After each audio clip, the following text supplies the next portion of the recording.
nobody likes you except for the other fake Christians that enjoy in their spare time watching children get zip tied. There's this girl, and I know I'm giving her exactly what she wants right now by talking about her on the show. Her name is Jennifer Welch, and she is a lefty podcaster. Apparently, she was a reality TV person on a show called Sweet Home Interior Design, something like that. But she's now a lefty podcaster.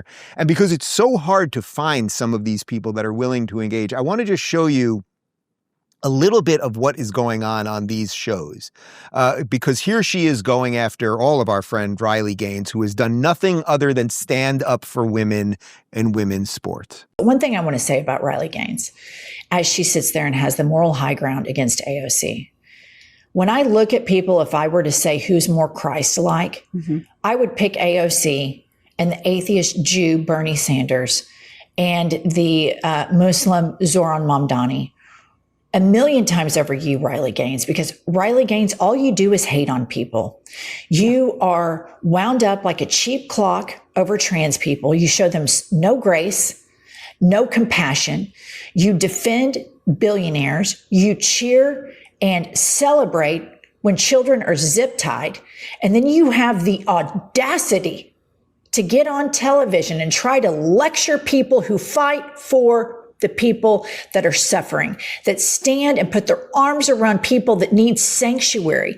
And you try to act like you're better than they are. You're an insufferable twat. Nobody likes you. And no matter what, you will always have been the dumb that tied for 5th place. And the only place that you could get a job is at bottom feeder Fox News, you insufferable twat. Nobody likes you, except for the other fake Christians that enjoy in their spare time watching children get zip tied and then sit there and justify it while they read the Bible with their hideous crucifixes around their necks. So you, Riley Gaines. Clay, I like, that's what's going on in the lefty podcast space. Like, we cannot find better versions of that. I mean, and just all of the stuff she said about Riley is just so profoundly, profoundly absurd. Yeah, we talked about this on the show, Buck and I did, and we brought Riley on earlier this week before this one because AOC out of nowhere kind of came in like Simone Biles did and just attacked her. And I told Riley this. I mean, I would love to get attacked like this because what it represents is how effective she's been. And the reason she's been effective is one of their top arguments is, I don't know why you care. Right? I don't know why you care. Well, Riley cares because she had to swim against a dude tucking his cock and balls into a women's swimsuit and pretending that he was, in fact, a chick. And they gave him a women's NCAA championship at the swimming meet that she was in a couple of years ago. And look, I think that they are losing culturally, and so they go directly to nasty attacks. And I think these things get ended really rapidly, but everybody would say a 16-year-old playing 12-year-old Little League baseball shouldn't be able to do it. Because to Buck's point earlier, we can just see with our own eyes that somebody who is 12 is different than somebody who's 16. And somebody who's gone through puberty and dominating little kids shouldn't be able to compete. Well, a man shouldn't be able to compete in women's sports, and I don't think they have a good answer for it. And so now they're just going directly to derogatory personal attacks because Riley's story is so powerful, and I think it's a sign of the culture shifting in our wins. Buck, let me read Riley's response to that clip right there. She said, "They say these things about me merely because I said men are not women. That's it.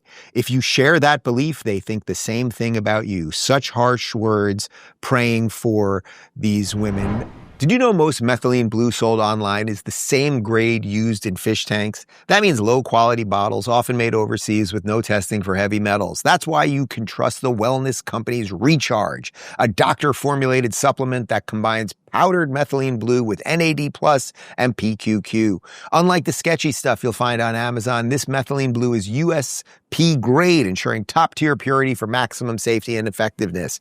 Recharge is designed with research-backed ingredients to optimize brain function, support cellular repair, and deliver clean, lasting energy. The result? Enhanced mental clarity, sharper focus, sustained energy, and protection against cognitive decline. And don't worry, it won't turn your tongue blue.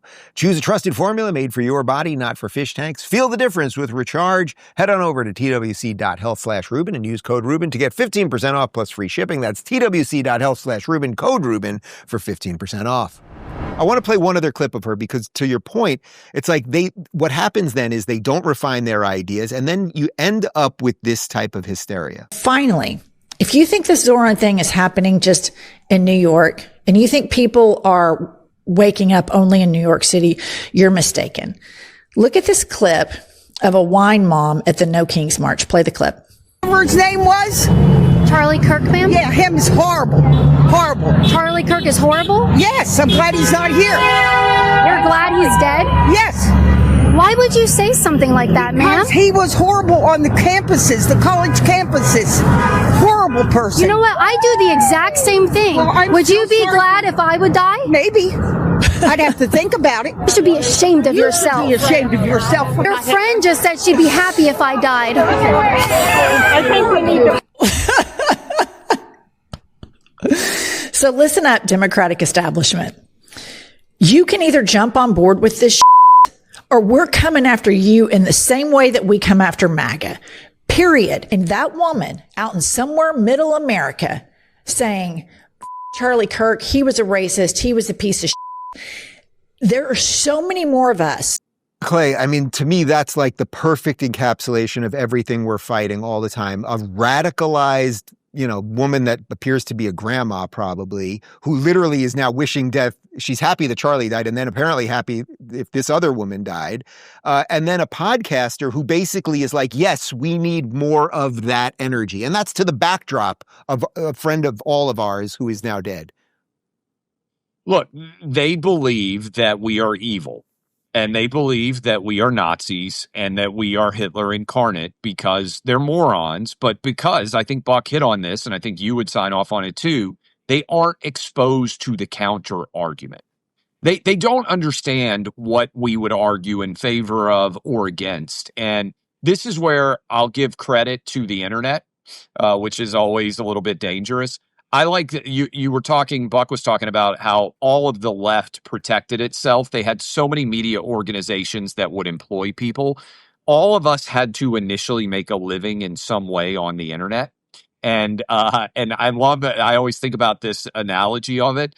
It's, remember in the Batman movies when Bane says, I was born in the darkness, and he's like explaining why Batman can't, you merely live in it now or whatever. That's a great monologue, right? I think was the born internet in it. That's Yes, my main impression. that's right. People love it. People You just merely love adopted it. the darkness.